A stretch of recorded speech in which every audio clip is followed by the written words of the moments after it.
Hey, welcome to the Backyard Professor Responds. I'm going to respond to two apostles, Elder Oaks and Elders Ballard, on suppressing Mormon history. Let's take a look. And some are saying that the church has been hiding the fact that there is more than one version of the first vision, which is just not true.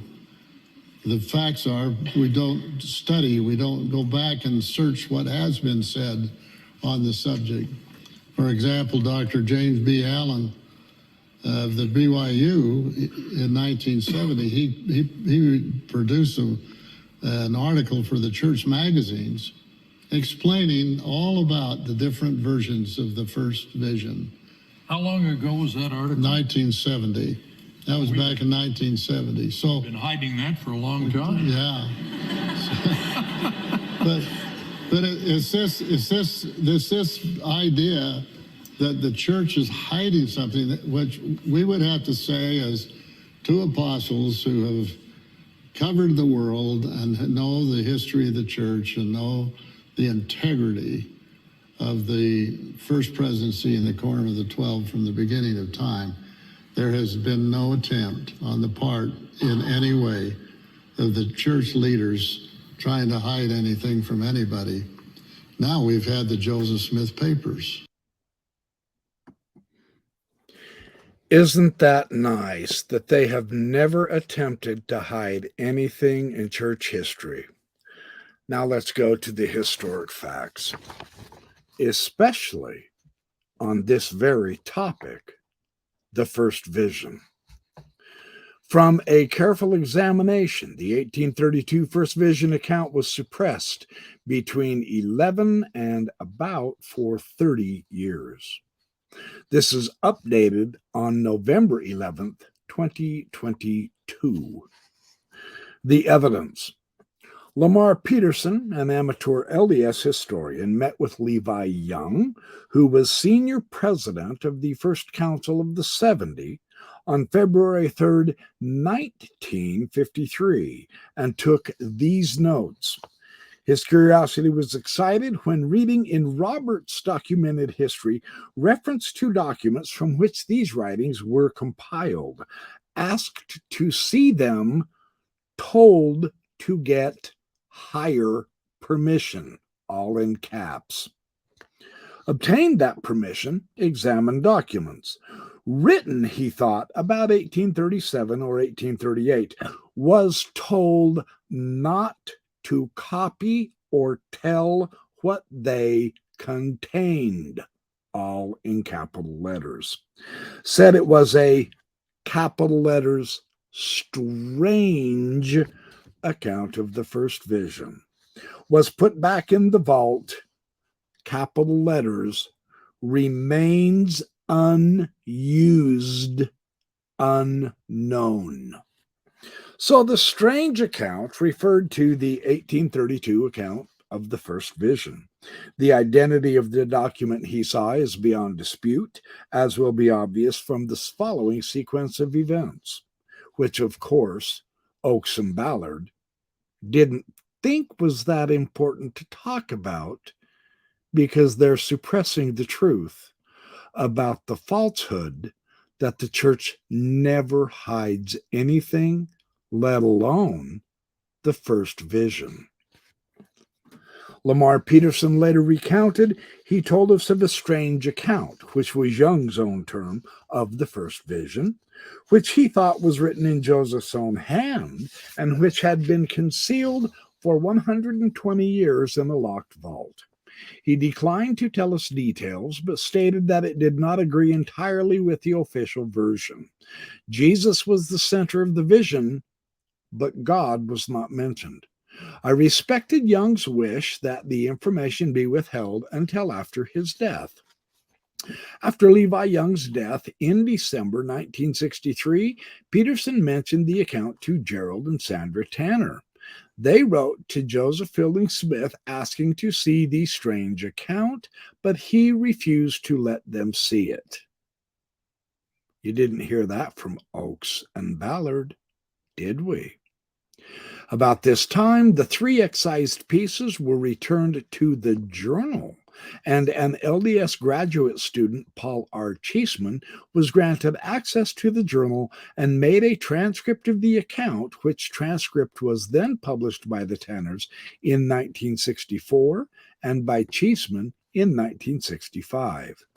What can be surmised with virtual certainty? 1. The 1832 First Vision account was kept in a safe for many years. 2. LDS leaders knew what was contained in it at least as early as 1953 and possibly as early as 1935. About the earliest the account could have been excised from the journal in which it was found. 3. LDS leaders forbid people from copying the account or talking about it, although they granted access to at least one LDS historian, Peterson, to privately see it. 4. LDS leaders suppressed the account from at least 1953 until 1964. Why not an earlier dating?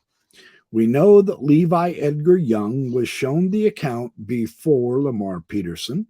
Stan Larson, probably inferring from the Peterson account, surmises sometime during the 1940s or early 1950s, Joseph Fielding Smith showed Levi Edgar Young, who was then the senior president of the First Council of the 70, this 1832 account of the first vision. The statement is given the following footnote. When Joseph Fielding Smith became president of the LDS Church in 1970, the personal safe in his office was moved into the First Presidency walk-in vault.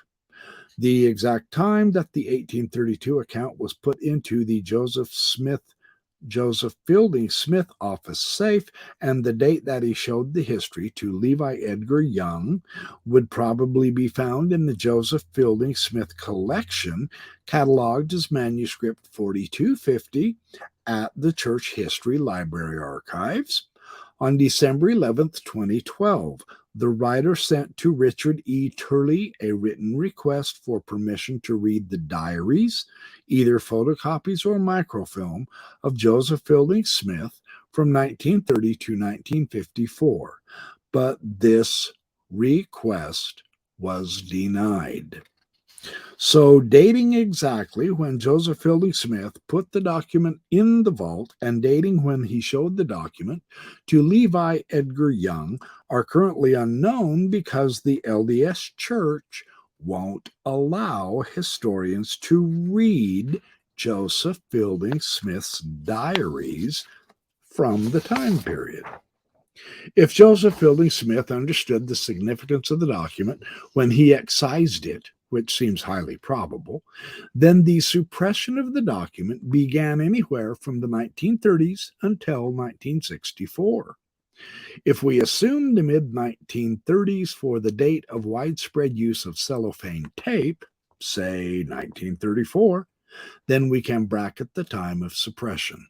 The 1832 First Vision account was suppressed somewhere between 11 and about 30 years. One is left to wonder how much longer the account would have been suppressed if Peterson had not mentioned the account to the Tanners and the Tanners pressured leaders to release it. Even with its publication by the Tanners in 1964, it would be another 6 years before the church acknowledged the substance of the 1832 First Vision account in official material. And that was the James B. Allen article that Elder Ballard mentioned in this video clip.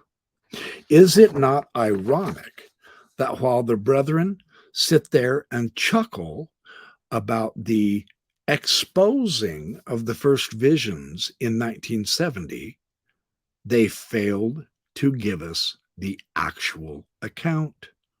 of its journey. Thanks for watching my BYP Respawns videos. I'll see you next time.